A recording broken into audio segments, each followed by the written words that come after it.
So, hello everyone. What do we mean by how healing isn't linear, and what does it look like to keep on going? Let's talk about something that doesn't get enough airtime when it comes to healing.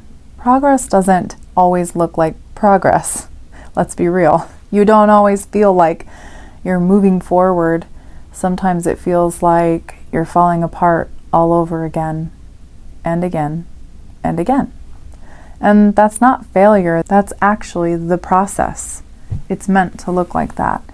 Healing isn't linear, and here's what that really means. You hear it all the time. It means you're not climbing a staircase, you are walking a spiral. You'll revisit the same wounds, but from different levels of awareness. You feel like, I already dealt with this, but it comes back. Not because you're broken, but because you're deepening. You're shedding old patterns layer by layer from a new version of yourself that you're creating along the way.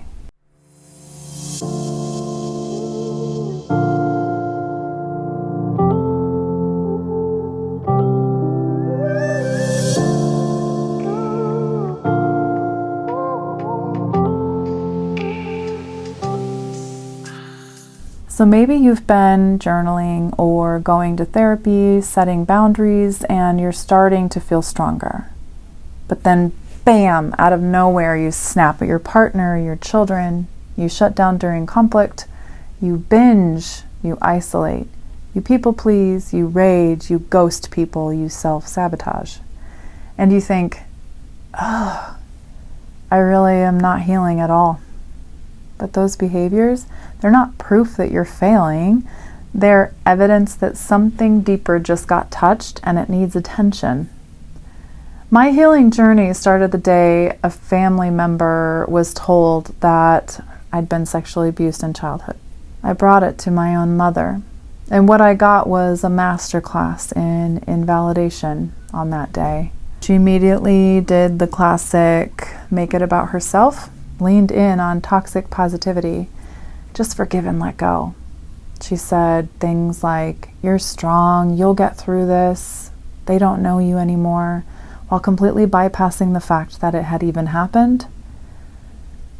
So I tried to bring her to therapy with me. But here's something I really wish more people knew. You cannot drag someone into healing who isn't ready to face their own pain. Let me say that again.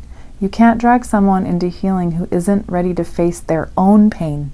You'll only end up feeling more alone. My mother said to the therapist that she was too young to understand, that I was ganging up on her and she was allowing it. She wanted to heal in her own way through spiritual bypassing and denial, never facing the root of the problem. And I get it now, because facing the root means looking at everything you've spent a lifetime avoiding. And you can't control that narrative for another person. So I had to cut her out for a while. Not out of spite, not out of anger, but out of survival for myself. And during that time, I had to grieve the loss of the mother I had, and the mother that I needed going forward and never knew if I would gain. I cycled through it all.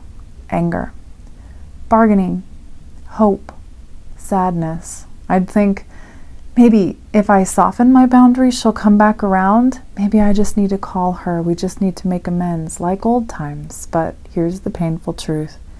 Temporary boundaries don't force permanent change. They just create short-term relief and long-term resentment.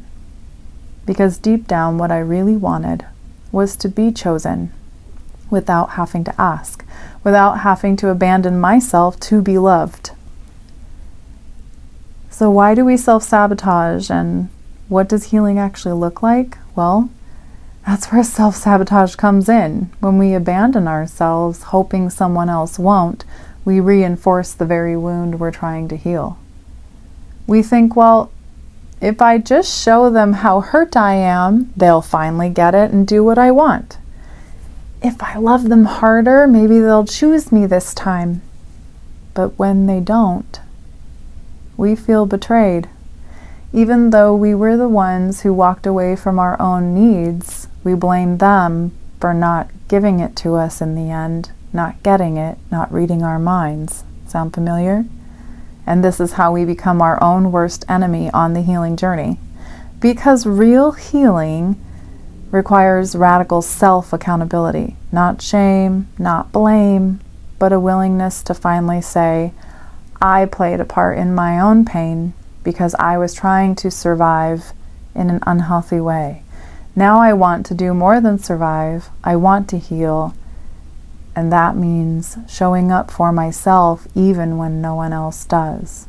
I had to come to an acceptance that my mother may never change, that my grief might always ebb and flow, and that healing wasn't about waiting for someone else to save me. It was about learning to give myself what I had needed all along.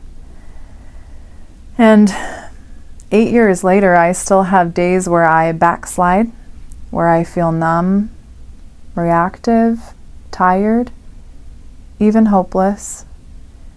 But I don't shame myself for those feelings anymore, because those moments don't mean I'm broken.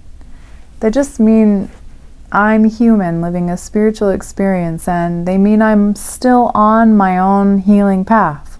So if you're in that space right now, if you're tired, if you're doubting, if you're feeling like giving up, please remember, it's okay to rest. It's okay to be messy temporarily. It's okay to not have it all figured out every second of every day. Just don't abandon yourself. Give yourself what you need in that space and keep moving forward. You don't have to get it perfect. You just have to keep going, because healing isn't a destination. It's a lifetime practice. And every time you choose yourself, even in small, quiet ways, that's healing too. Drinking a cup of coffee by yourself in the morning before the kids get up? Those who know, know.